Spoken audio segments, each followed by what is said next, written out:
Inspector Manju या मालिकेच्या आजच्या भागामध्ये आपण पाहणार आहोत. माया आणि सपना दोघीही रात्रभर तात्यासाहेबांनी त्यांना किडनॅप केलं होतं तिकडं होत्या आणि त्यामुळं जेव्हा आता त्या सकाळी घरी आलेल्या आहेत तेव्हा त्यांना प्रचंड भूक लागलेली आहे.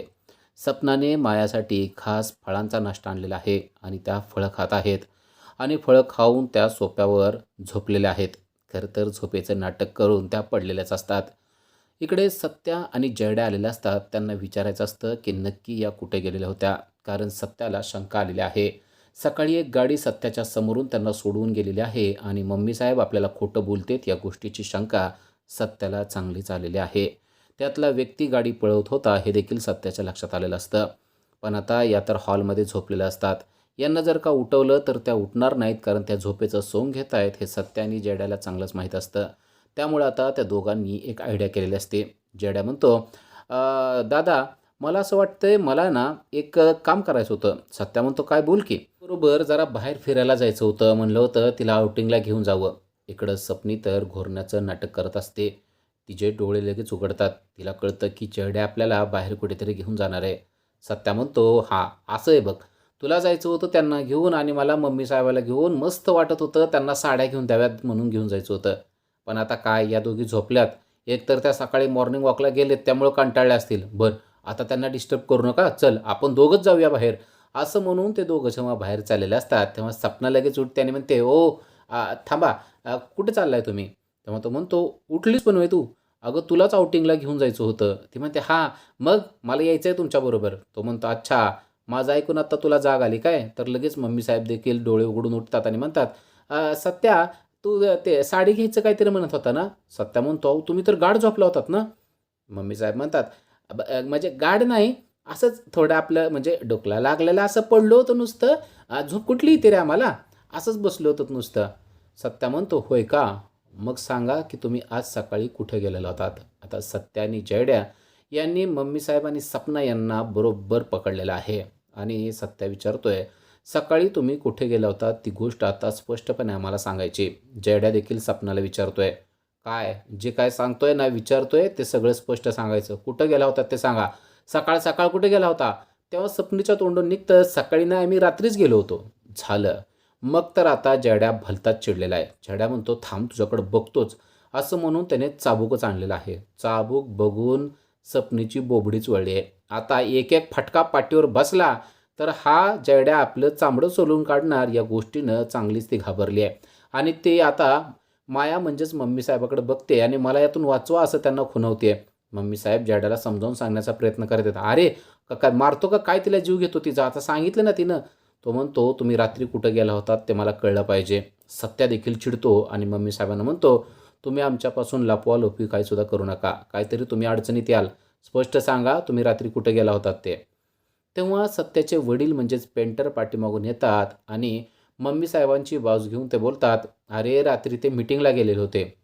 मम्मी साहेबांना कळत नाही की ह्यांना कसं काय माहिती? आणि ते पुढं बोलतात की ते पक्षाचं काम होतं ना त्यासाठी ते गेलेले होते.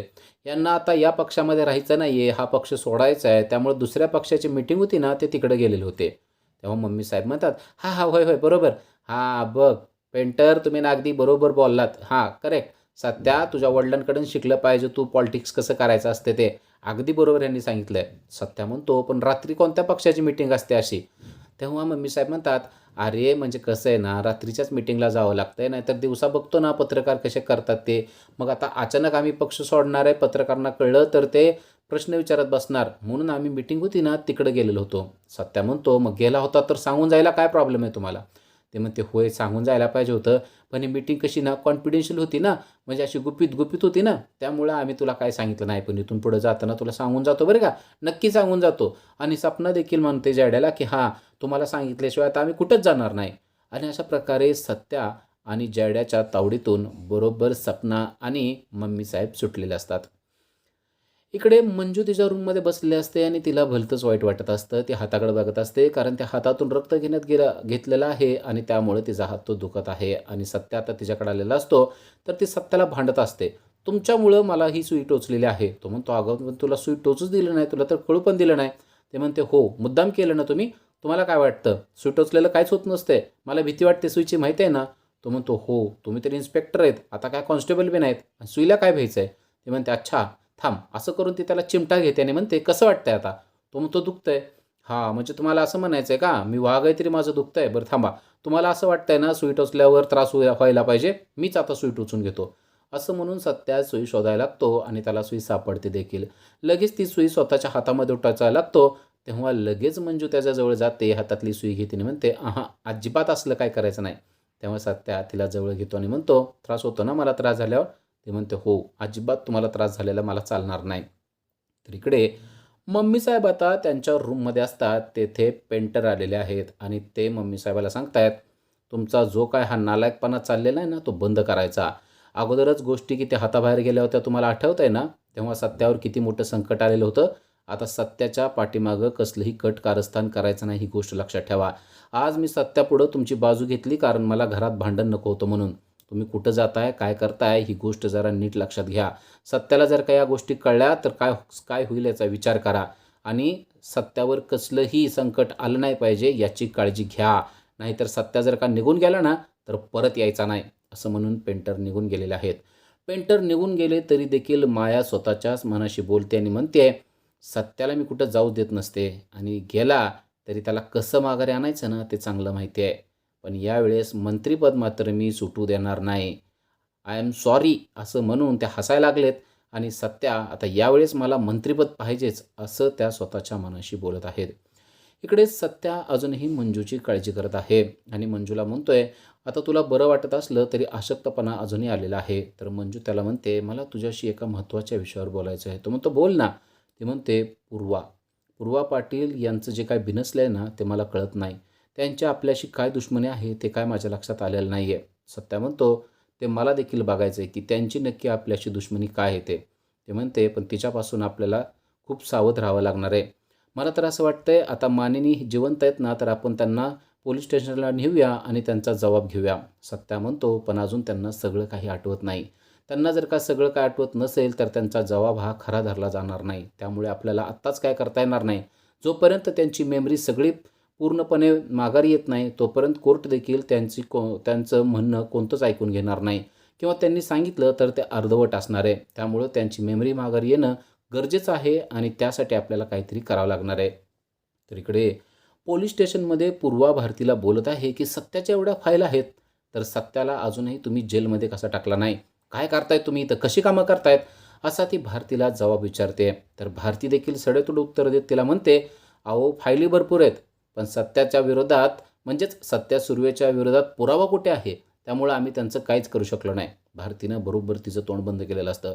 तेवढ्यात पडवळ देखील केबिनमध्ये आलेला असतो आणि आता पडवळला तिनं प्रश्न केलेला आहे, तुमच्या या मंजू मॅडम आहेत त्या सत्याबरोबरच राहतात ना? हे ऐकल्यानंतर भारती आणि पडवळ दोघेही एकमेकाकडे बघतात, पण त्यांनी काहीच बोललेले नसतात. पूर्वाला जे काय समजायचं आहे ते समजलेलं असतं. इकडे जयड्या फाईल घेऊन आता सत्याकडे आलेला असतो. त्याने पूर्वाची सगळी माहिती काढलेली असते आणि तो सत्याला सांगत असतो, सत्या ही बाई आहे ना लय डेंजर आहे. कारण तिच्या 2 वर्षात 5 बदल्या झालेल्या आहेत. एखाद्या गुन्हेगाराच्या मागं लागली ना तर ती अशी मागं लागते जसं काय त्याने तिचाच काहीतरी गुन्हा केलेला आहे. त्यामुळे सत्या तुला सावध राहणं गरजेचं आहे. कारण ती आता तुझ्या मागं लागलेली आहे. सत्या म्हणतो, हो ते खरं आहे.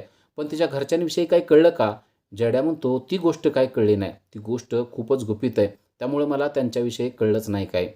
तर आता मंजूला देखील सत्याची काळजी वाटू लागलेली आहे. जयड्या जेव्हा जातो तेव्हा मंजू देखील सत्याला काळजी घे म्हणत असते आणि आता सत्या तिला म्हणतो, ते सोडा. आता तुम्हाला बरं वाटतंय ना? ती म्हणते, हो, पण आपण बाहेर जाऊन बसूया जरा, असं म्हणून ती आता हॉलमध्ये येऊन बसलेली असते. सत्या तोपर्यंत सांगतो की ब्लडचे रिपोर्ट आलेले आहेत आणि सगळं काही नॉर्मल आहे. हे ऐकल्यावर मंजूला देखील बरं वाटतं आणि ती म्हणते, आता मला ऑफिसला म्हणजेच पोलीस स्टेशनला जायला कोणी अडवू शकत नाही. सत्या म्हणतो, असलं अजिबात बोलायचं नाही. अजून तुला चांगलं बरं वाटत नाही आहे. जोपर्यंत तुम्ही खणखणीत बरे होत नाहीत, तोपर्यंत पोलीस स्टेशनचं नाव देखील घ्यायचं नाही, असं सत्याने दमच दिलेलं आहे. तर इकडे सपनी मम्मी साहेबांना सांगते की आपल्याला आता जाऊन तिच्याशी म्हणजेच मंजूशी गोड बोलावं लागणार आहे, तरच आपण सत्यादादाचं मन जिंकू शकतो. लगेच मम्मी साहेब पण तिचं ऐकून मंजूच्या जवळ गेलेले आहेत आणि मंजूची वरवरची काळजी करू लागलेत. बरं वाटतंय का गं तुला आता?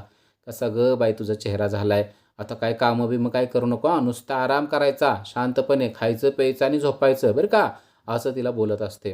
तेवढ्यात सत्या काहीतरी कामानिमित्त बाहेर जातो आणि लगेच सपनी आणि मम्मीसाहेब त्यांचं खरा रंग दाखवायला सुरुवात करतात. मम्मीसाहेब म्हणतात, "पण मी सांगू का सपने तुला, ही पोरगी काय गप्प बसणार नाही. आता हिला आपण म्हणलो ना किचनमध्ये जाऊ नको, बघ ती जाणारच. कणिक मळू नको म्हणलं तर ती मळणारच. आहे का नाही गं? मळणार ना तू मंजू कणिक? बरं हे बघ ऐक, जर कणिक मळलीस ना तर थोडीच मळ म्हणजे कणिक आणि थोडे भाजी तर चिरायची आहे आणि भाजी जर चिरली ना तर कुकर फक्त लावायचा आहे आणि फोडणीला असा किती वेळ लागतोय?" असं म्हणून मम्मी साहेबांनी तिला सगळं काही काम सांगितलेलं असतं आणि मंजूने देखील कसलीच कुरकुर न करता खरोखर सगळं काम केलेलं असतं आणि त्यानंतर आपल्याला पाहायला मिळतं की मंजूने केलेल्या स्वयंपाकाचा सर्वजण आस्वाद घेत असतात. मंजूने सर्वांसाठी आंब्याचा रस केलेला असतो आणि आंब्याच्या रसाची चव सर्वजण घेत असतात आणि मम्मी साहेब देखील खात असतात, पण स्तुती मात्र करत नसतात. पण पेंटर मात्र तिची स्तुती करत असतात. मम्मी साहेबांना या गोष्टीचं वाईट वाटत असतं. सपना म्हणत असते की मी देखील यात जीव ओतून स्वयंपाक केला आहे. तेव्हा जयड्या म्हणतो, "तू जीव ओतला असता तर ह्यात दिसला असता तुझा जीव.